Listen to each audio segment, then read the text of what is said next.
Bob Geldof's 17-year-old daughter Peaches is fast becoming almost as well known as her dad. She writes, she presents TV shows and also DJs, although she's still at school and, according to Sir Bob, working hard. Next week she's on TV living a very different life from the glitzy party scene that she's known for. She went to live with a devout Muslim family in Morocco to find out what it's like to be a teenager living by the strict rules of Islam. I want to find out, what is Islam? Why is it being so misinterpreted by the media and by general people? Is it a calm thing, or is it really, as the press have portrayed, an evil religion? Peaches Geldof, ITN, Morocco.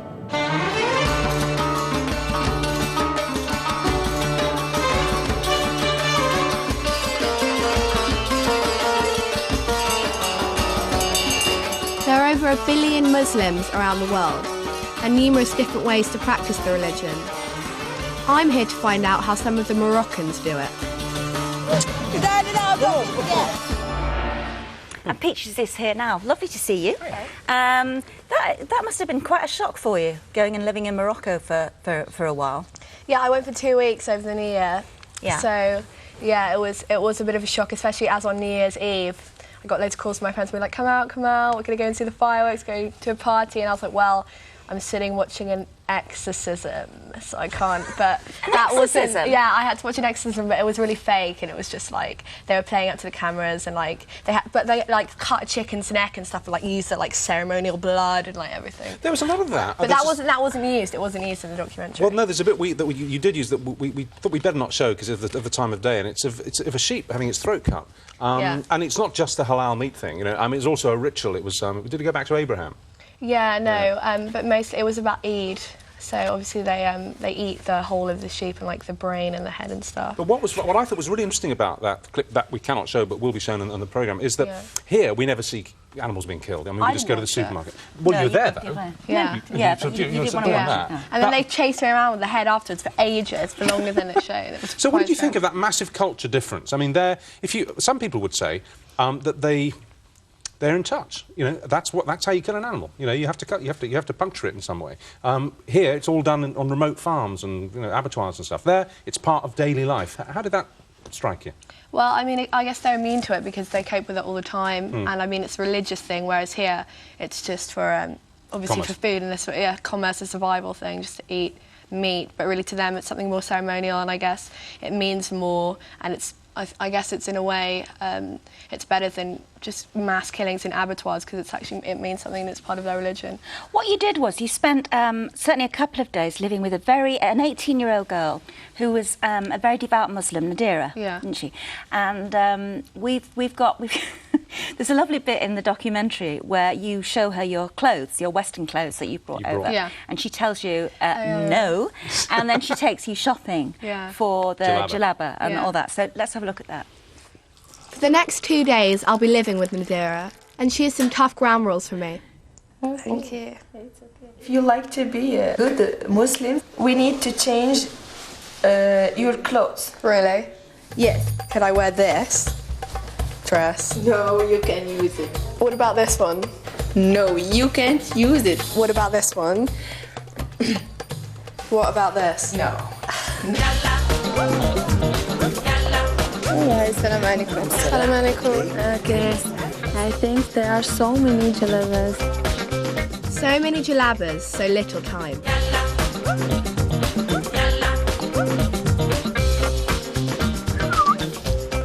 Nadira chose this outfit for me, which I agree is probably the best one in the shop because, as you see, I could be wearing this one. I feel a bit degraded having to cover up my hair and my whole body and wearing kind of a shapeless sack so no one can see how I look. It makes me feel a bit sad, to be honest. Do you think that Nadira, in any part of her personality, in any part of her thinking, slightly shared your feeling of repression? Yeah? I think so, because what you don't see on camera is that she showed me after when I showed her all my kind of sexy English clothes, Western clothes. She showed me, she took me to her room, which she shared with like 3 other people, her mum and her brother and her father, and she showed me these pictures of her before she took the hijab and took the veil.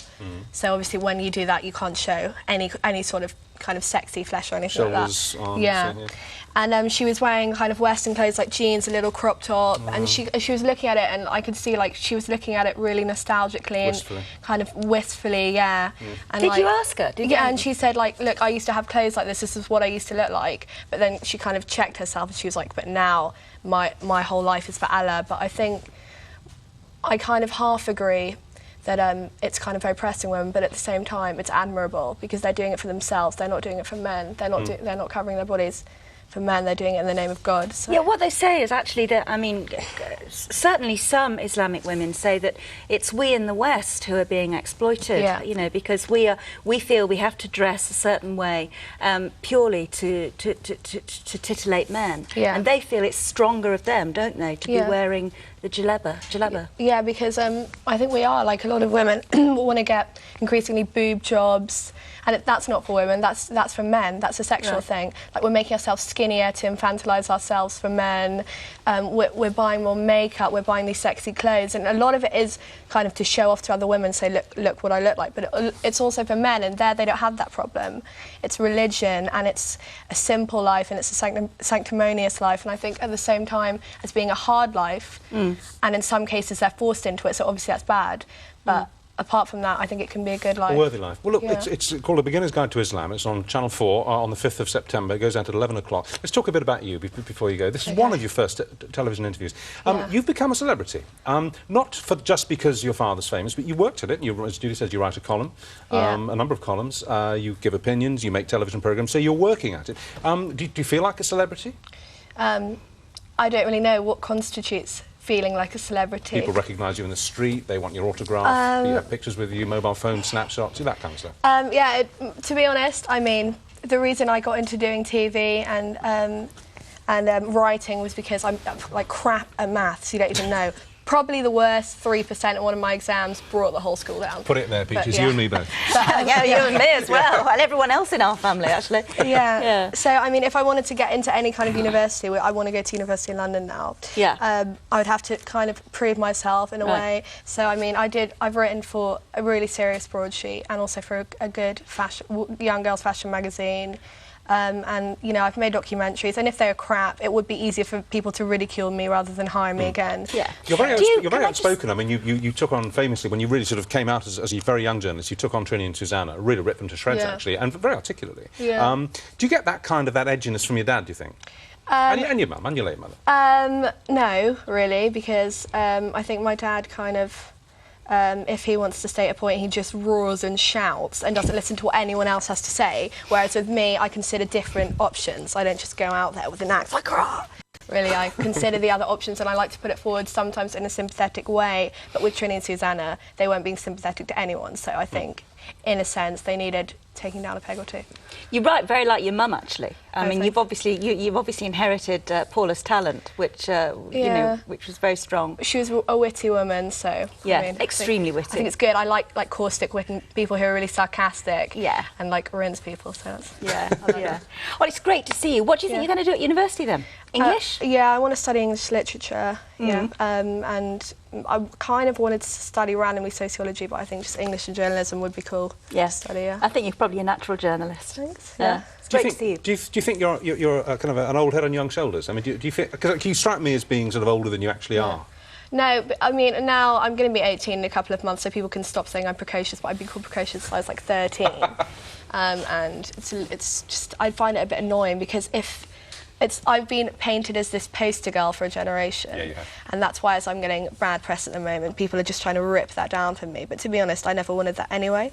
And I think that if you look at a lot of my friends, they're a hell of a lot more precocious than I am, and like a lot of like the general teenage media and of growing up faster, because we're being thrust with these media images. We're being forced to grow up faster. It's being like shoved down our throats, and it's a harsh world, and I think that's why I've kind of.